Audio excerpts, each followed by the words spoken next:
This is a Disaster Central special report. My name is David Vella reporting in from Houston, Texas, as we are beginning our live coverage of what is now two winter storms, Winter Storm Demi and Winter Storm Ezra. Winter Storm Ezra potentially posing a massive threat to the southern United States, including portions of Texas, Louisiana, Mississippi, Alabama, Florida, and Georgia, and obviously as a Demi becoming potentially a destructive nor'easter in towards the northeast as we begin. Obviously, my name is David Vella, reporting in from Houston, Texas. I'm also uh, joined by Arctic Path, who is from Corpus Christi. How are we doing? Doing good. All right, well, let's get into this. So right now you're looking at live radar. This is through our Pennsylvania station, State College radar station in Pennsylvania, and you can see that there is some snow showers forming out.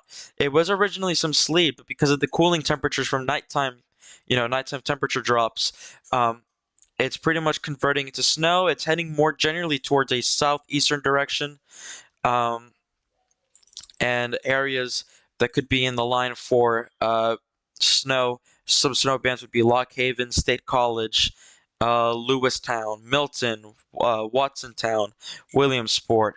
Uh, but that's not the biggest threat right now. Uh, right now, as we speak, there's two winter storms that we're tracking. Obviously, the one that's impacting right now, as we speak, in Pennsylvania, in New York, in pretty much all of the North New England area, all of New England, winter storm Demi. You can see on our bottom right-hand corner our snowfall accumulation forecasts.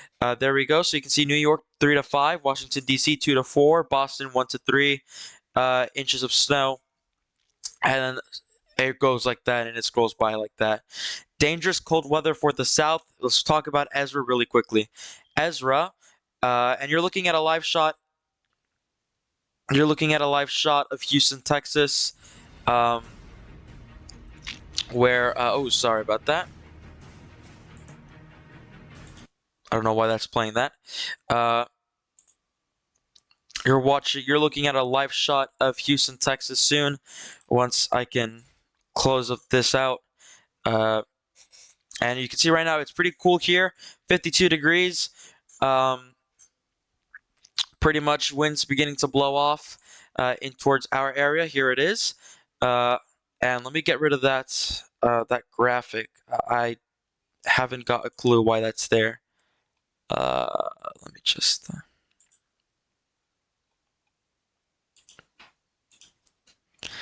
There we go. And to replace that, we're just gonna um,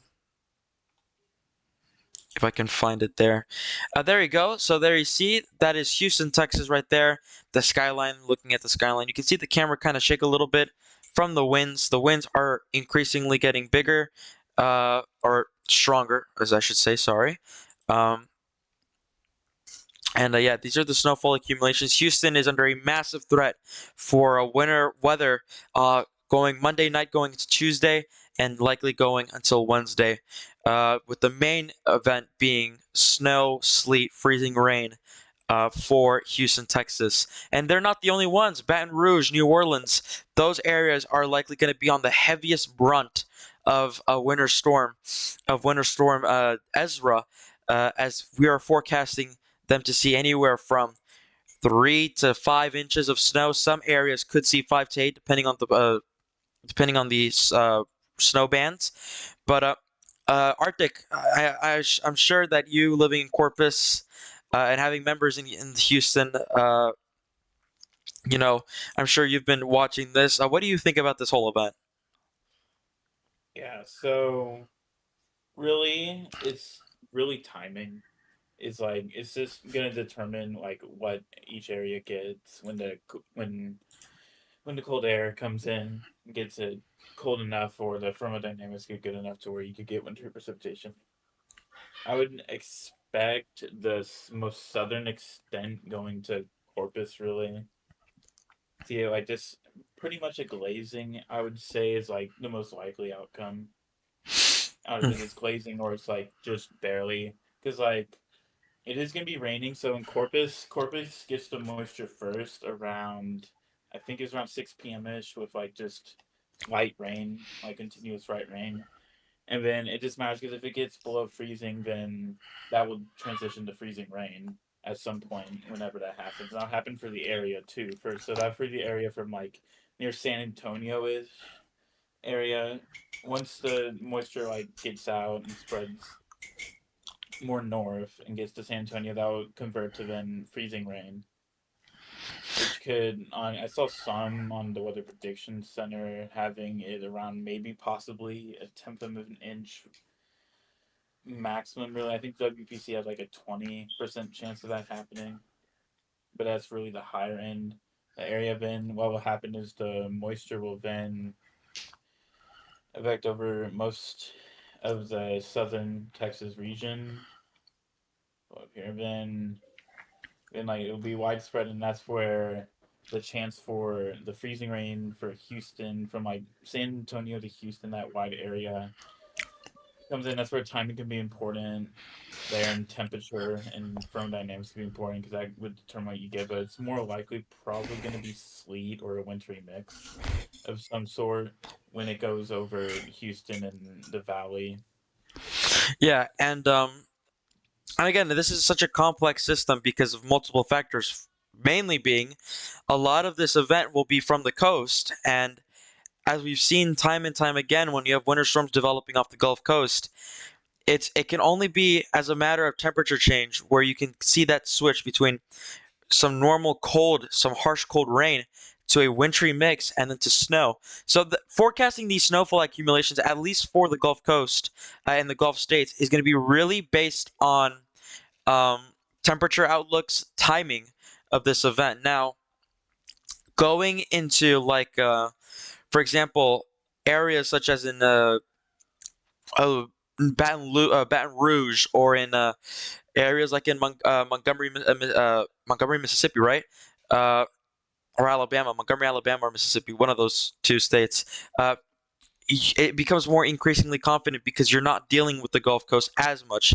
But areas like in Houston, New Orleans, Tallahassee, um, those areas are way harder to forecast, and especially because models have been up and over. So if you're wondering why uh, we have such a huge range for some cities, well, it's likely probably going to be because of the model ranges. Now, hopefully tomorrow, when this entire when the high range resolution models start coming in, we get a more clearer picture of what it's going to look like. But for now, uh, it's increasingly becoming more and more likely that something is going to happen. We just don't know how much of it's going to happen. So let's just and don't be afraid to ask your questions. Start your comment with Disaster Central so we can read it. Mm-hmm. Zion McCoy asks, "How much will Columbus, Georgia get?" Well, that's going to be a little bit harder to forecast. I mean, it's just a few days apart, but what I can say is, I think I have Wilmington or Savannah. I have Savannah at 2 to 4 inches of snow. So, I mean, I would say probably 1 to 3 inches of snow would be your best bet. Uh, and that's just an estimate. It could be more, it could be less.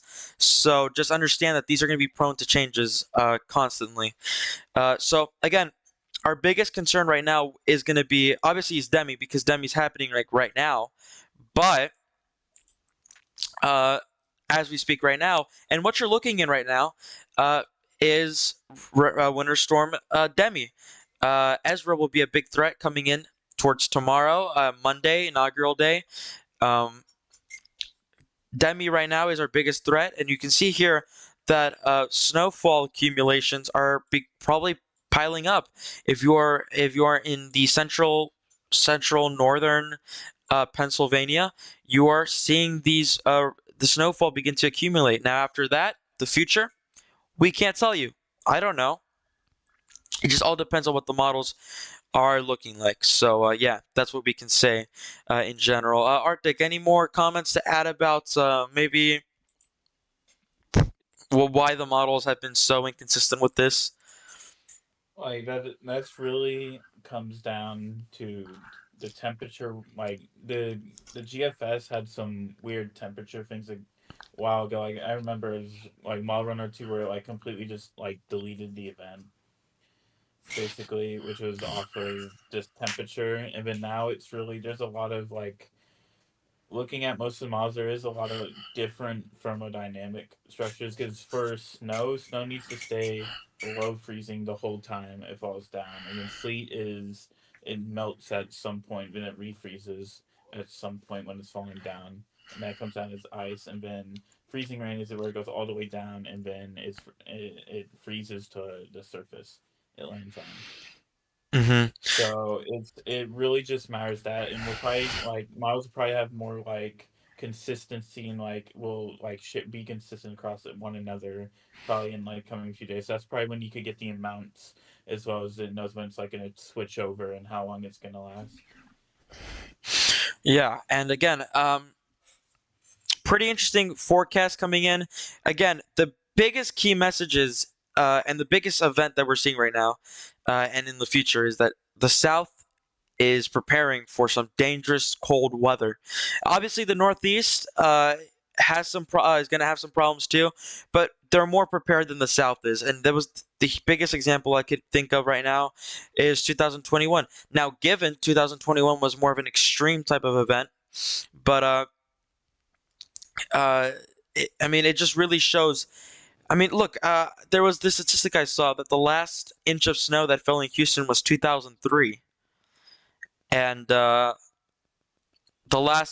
largest 2 day snowfall accumulations were 3 inches back in Hmm. 1960.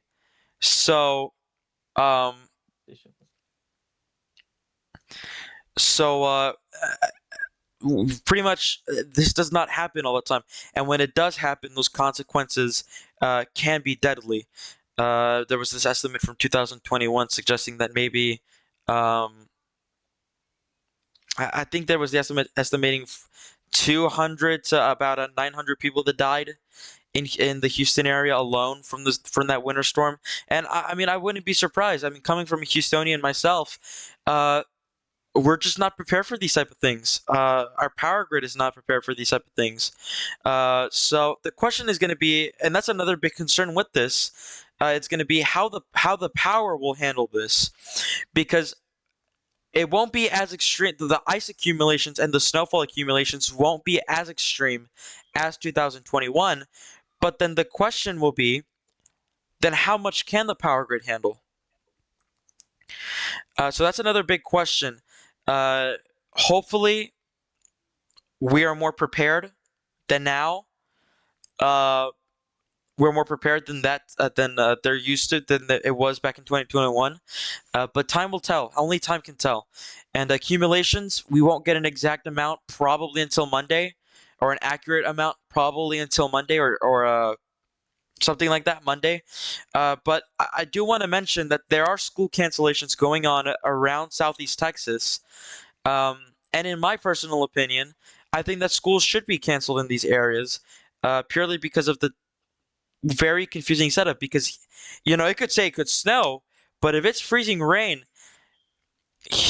areas like in Houston, again, I keep bringing up Houston, but areas like in Houston, transportation will be near impossible because let's be honest, Houstonians don't even know how to drive in the rain, let alone ice and snow. So, in my opinion, Southeast Texas, Louisiana, you should cancel schools.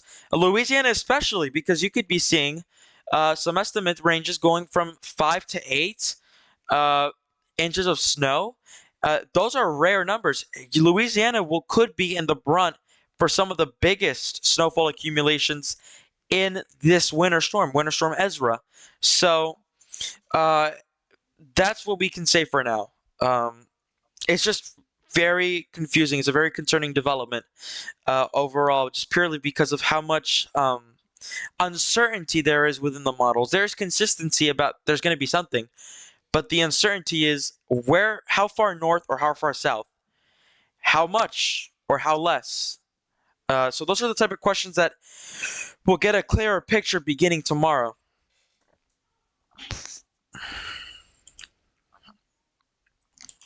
Um, what are the models suggesting Arctic? Because I mean, we can say like, oh, there's gonna be this much snow, this much this, but it's really gonna be about what the models are. So let's talk about models really quick. What do you what I mean? What is I mean? What's showing in the models? It's really just like I don't know, it's consistency. Like it is this like overall there's like really it really showing across most of the models. It is starting to get down the areas as well, like the areas of concentrated snowfall where like the snow bands and stuff, and it is starting to like agree on the low in placement, I would say. Of the low, it just can't really agree on temperature and profiles Yeah, right now, and still due to change, but like most of the areas are kind of concerning. I can't even remember times in like southern Louisiana near like the Louisiana Texas border where they're forecasting like 6, 7 on most models, even though I'm pretty sure National Weather Service is not being that bullish yet. But it's just pretty crazy just to be seeing this. yeah, and again, this winter storm. I mean, it won't be as extreme 2021, but it could be extreme for some areas when it comes to snowfall totals, because the biggest problem with 2021 was the ice and the freezing rain and the sleet. The problem here is probably going to be snow. So it's going to be interesting to see how this event will play out, because temperatures. I mean, I can pull up my personal forecast on my app for temperatures. Um, so right now, for context, here in Houston, it's 52 degrees. The high was 66, but tomorrow we're gonna peak at 46 degrees, and then we're gonna drop again. Monday, 42 degrees, low 23. Then Tuesday, where the biggest brunt will be, it says 35, but the 35 will happen at midnight when the temperature's already dropping. So then the snow begins here, well, forecasted to begin here at around like 2, 3 in the morning, and then it just doesn't stop till like 1 p.m.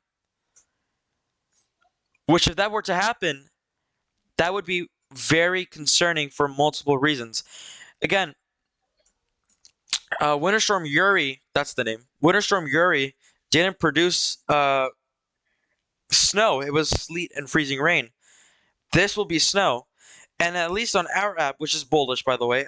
I need to just let you know it is pretty bullish. Um, at least in this app, it's forecasting 6 to 8 inches of snow, which is pretty bullish. So we can take the average and probably say anywhere from like 1 to 3, maybe 2 to 4 inches, which is still a lot. Like ridiculous amounts of, it's pretty ridiculous. I know in Corpus they are forecasting, I think freezing rain, probably. I could be Yeah, wrong. Corpus is pretty complicated to what the hell we're gonna get. Like we're probably not gonna know for a while. Probably not till like a day and a half before it's probably gonna get consistent. Like the thermodynamics, that's where like the thermodynamics really don't match up on most models. Like some models have literally nothing. Some models have snow. Some models have sleet, and then others have freezing rain. So it's really hard to tell because like it's hard to tell what the ice accumulations are gonna be because some models for some reason include sleet into their snowfall forecast. Sleet would probably be a better metric for freezing rain to be paired with. So it is really hard to tell right now, but the probabilities by the National Weather Service office I checked earlier was around I think like 25-ish% for for measurable snow and is like 30 something for a measurable amount of freezing rain.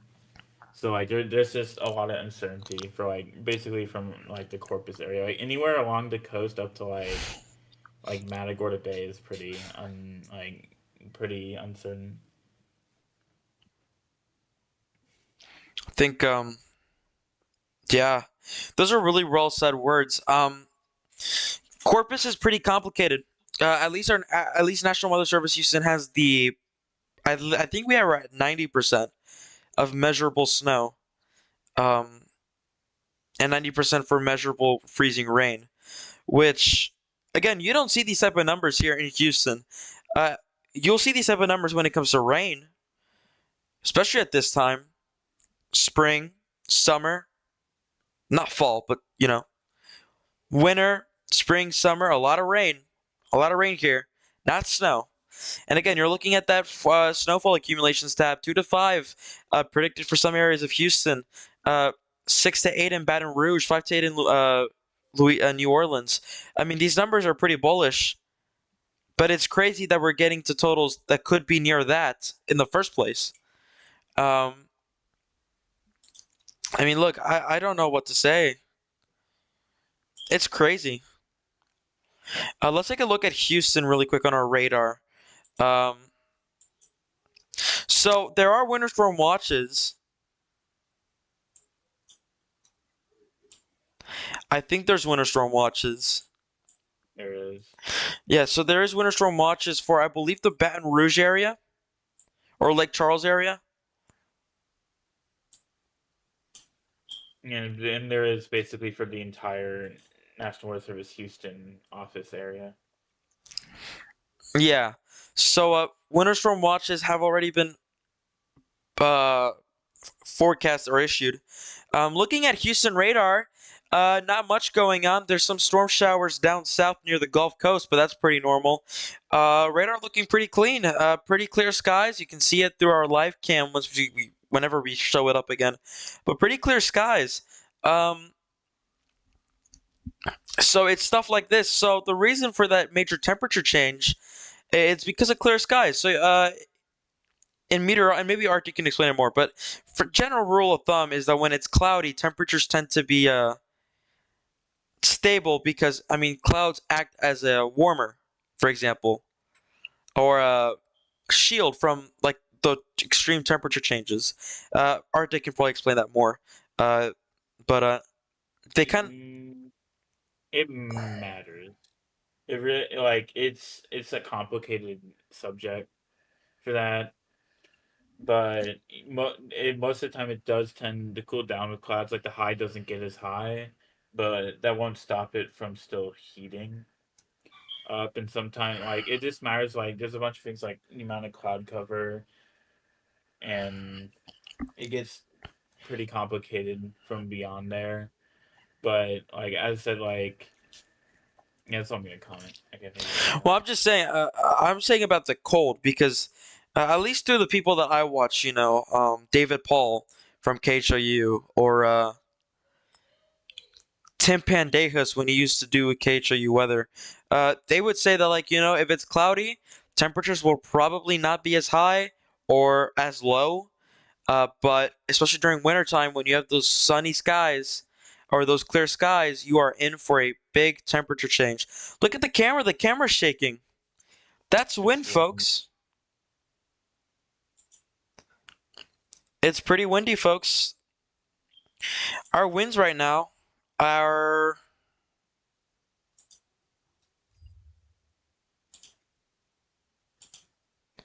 our winds are at I think 16 miles per hour. I think we are at 12 miles per hour. And I just want to point out, right now we're 12 degrees below average. I just want to say, this entire month we've been generally below average. So, uh, that's interesting. We're gonna go on break. We will be right back with more after this.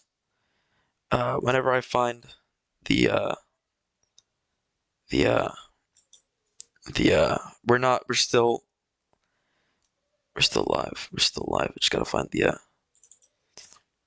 there we go. Um, Put away. there we go.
This is a Disaster Central special report. My name is David Vella reporting in from Houston, Texas, as we enter day one of continuous live coverage on what is now Winter Storm Demi and Ezra, as Demi is now making or causing power outages in the Northeast, dropping snow in the Northeast, and Ezra, which is now forecasted to cause some big time snowfall accumulations for Texas, Louisiana, Mississippi, Alabama, Northern Florida, and Georgia. My name is David Vella, reporting in from Houston, Texas. I am joined by, once I can get him on the line, I'm joined by Arctic again for our last 30 minutes of coverage. How are we doing? And good. All right. So, as we talked before our break, the interesting situation from the models tomorrow we'll begin to get some high resolution models. There is a winter storm watch, which I should have mentioned when we were talking about Louisiana. Louisiana. I want to clarify that there is a winter storm watch in effect for the portions of south central and southeastern Texas, and this will be in effect until. Uh, oh, this is a cold weather advisory. Never mind. Winter storm watch will be in effect for until 6 p.m. Tuesday. What to expect? Total snow and sleet accumulations of up to 3 inches, with some areas potentially getting higher amounts. Ice accumulations of up to 1/10 of an inch possible.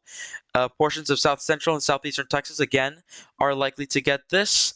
Are likely to see this again, and there's also a cold weather advisory, which nobody cares about because I mean it's cold weather. It's just cold. But yeah, those are some winter storm watches that are in effect, at least from the NWS Houston, which we were talking about earlier today. Uh, Going into your right-hand corner, you can see the snowfall accumulations tab. Houston, Baton Rouge, New Orleans, Jackson, Tallahassee. Those areas could see some snowfall developments, some snowfall accumulations. Uh, Austin, Savannah, Wilmington, Montgomery, Alexandria, those areas can also see snowfall accumulations going into Ezra beginning Monday night, probably going until Thursday from this winter storm. But at least in Texas and Louisiana, from Monday night to Tuesday afternoon, maybe evening, um, all will be dependent on how cold it is. Now, I did see some did have this discussion while we were on break that a lot of these, 3+ snowfall accumulations would have to happen from snow bands, which are quite big in nature, um, and considering the fact of how the GFS and the European model are kind of in agreement on how this will look like, it's kind of possible that we do see um, some sort of accumulations that are greater than 3 inches, probably because of those bands of harsh snow. Uh, not blinding, of course, but harsh snowfall. So, look, Arctic, if you were, in Houston or in New Orleans, what would you do to be prepared?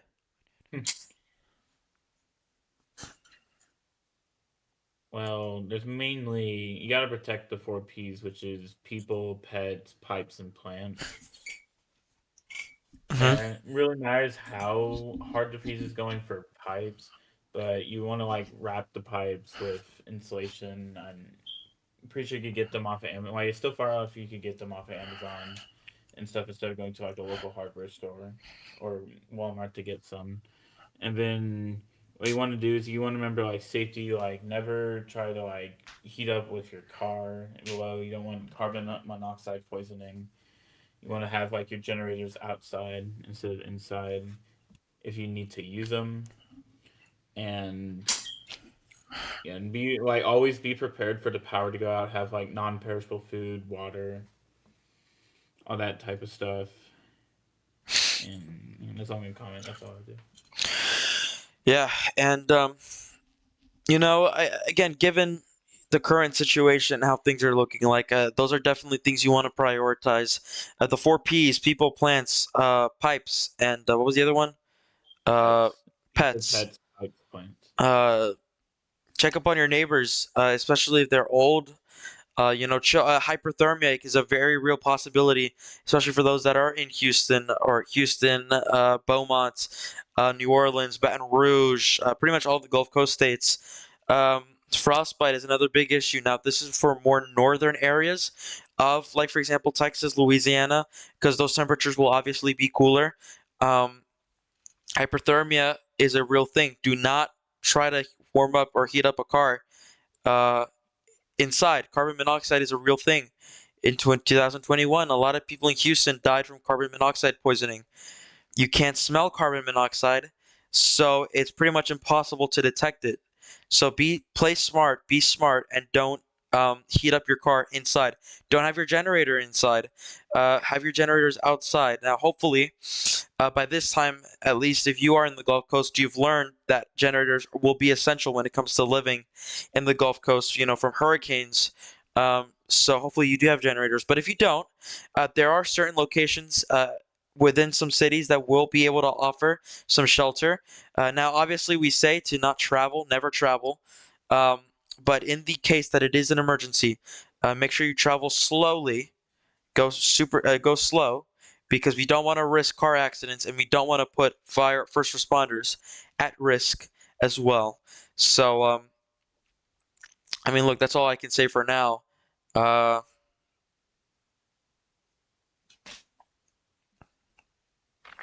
I think the NAM models are beginning to pop up, right? Hmm. Yeah. Okay. We'll see that we'll get to watch that once it fully loads.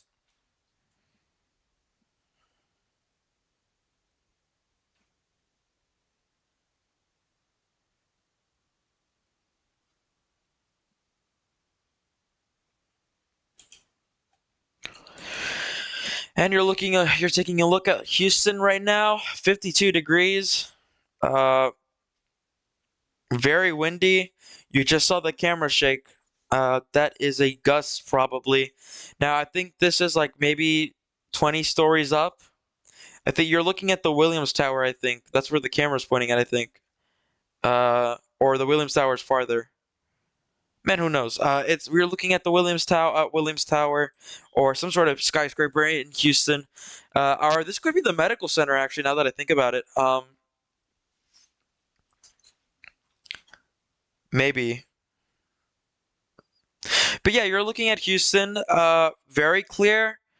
A lot of people are out there. The traffic looks terrible like always, especially coming from I-10, or this is I-45, one of those two. I-10 or I-45, traffic looks terrible. Pretty slow. Hopefully when this snowstorm happens, there will be nobody out in the road. Um, but I would say that if you are, because obviously Monday you have off. Uh, I assume, for Martin Luther King Day. I would assume that schools could be canceled on Wednesday because some of the forecasts have us below freezing the entire day. So the snow will probably remain. Um, yeah. I hopefully Monday, Tuesday, Wednesday, nobody's out there as not as many people are out there in the roads. Houston doesn't have snow pliers, which is makes sense because we never get snow. At least commonly. And we definitely don't get snow once every 2 years. We probably get snow like once every 5 or 10 years. Um, yeah. Uh, it looks like there was some sort of accident that happened because there's police lights. Goodness, this is so Houston. Um, but yeah, dangerous weather for the South. Temperatures could be as cold as -10 degrees in the northern United States and in the 20s as far as here. And in fact, it could be lower than that. You could see temperatures that are actually in the teens. I saw one of those forecasts earlier, and the Weather Channel pointed it out that the forecasts were calling for some areas, saying maybe temperatures in the teens, maybe single digits in some areas of the South. So let's just don't rule temperatures that are below 20 degrees out of the question, because it could happen. And not just that, the wind chill factors will probably be even colder than that. So yeah, yeah.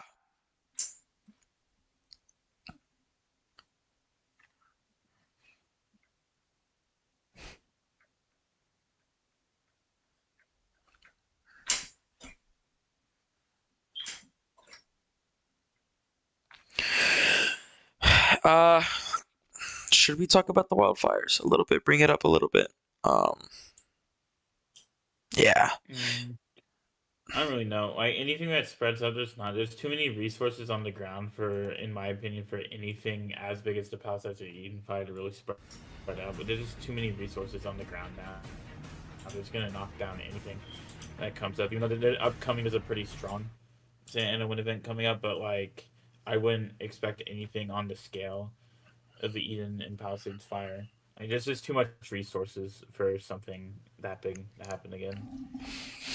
You know oh, obviously the Palisades fire, the LA fires happened earlier this week, and so far from what we know, at least I believe 20 people have been confirmed killed.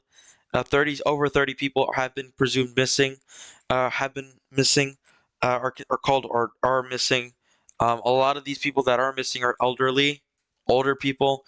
I saw one of those missing posters that of a 93-year-old, and it's just such heartbreaking things to see. There was this picture from like the day or 2 days after, where it was just entire neighborhoods have been completely burned, and this is very reminiscent of two fires: 2018 Paradise City fires, the City of Paradise fires, and the 2022 Hawaiian fires, where they just spread just so fast, and it was just a horrible sight to see. Um, I don't think that we will. I mean, I can't be sure, but in my opinion, I don't think that we'll ever see a wildfire spread as fast or a disaster of that magnitude, at least for the next decade. Um, this could actually be argued that this is kind of reminiscent of the Australian wildfires in 2020. Um, if anybody remembers those wildfires in 2020, January was so terrible for the Australian wildfires. That got covered up by COVID and the hurricane season and the tornado season or tornado calendar. That nobody talks about it, but yeah, Australia was terrible. Those wildfires were awful, and now obviously the difference is Australia has a pretty well-known record of just being, empty bare land. So not a lot of people live there. So I'm heartbroken for the people there in Los Angeles, especially if you do have any loved ones missing. Um, Obviously, this was a horrible tragedy and event. It shouldn't have ever happened. As to the causes of why, we don't know. There's a lot of rumors out there, but we don't know. Um, and yeah, look, our thoughts and prayers are with the families of the LA wildfires. Um, we can probably list you some phone numbers if you do have anybody to report down below in the comments at some point tonight. But yeah, this has been a this has been a pretty wild year. Those earthquakes in the earthquake in China and Nepal, another crazy year. That was a crazy beginning to the year. At least 100 people have been confirmed killed there, and many more are probably missing. So, obviously this year has been such a rough start. Cyclone-wise, the Southern Pacific has not produced much. I mean, there was this a bunch of fish storms, but there is an area of interest in Australia, by I think Northwest Territory, um, or the Northwest area, where some models have indicated maybe a moderate hurricane, probably a Category 1. More models have indicated tropical storm, but that's something to keep an eye on, and we will keep an eye on that. Yeah, uh, that's what we will say. This has been a Disaster Central special report. My name is David Vela. We'll be live again tomorrow for our hourly discussion and finally get some models in. Arctic, any last words? Not really. All right. Arctic, you are dismissed. We will see you guys soon. Good night.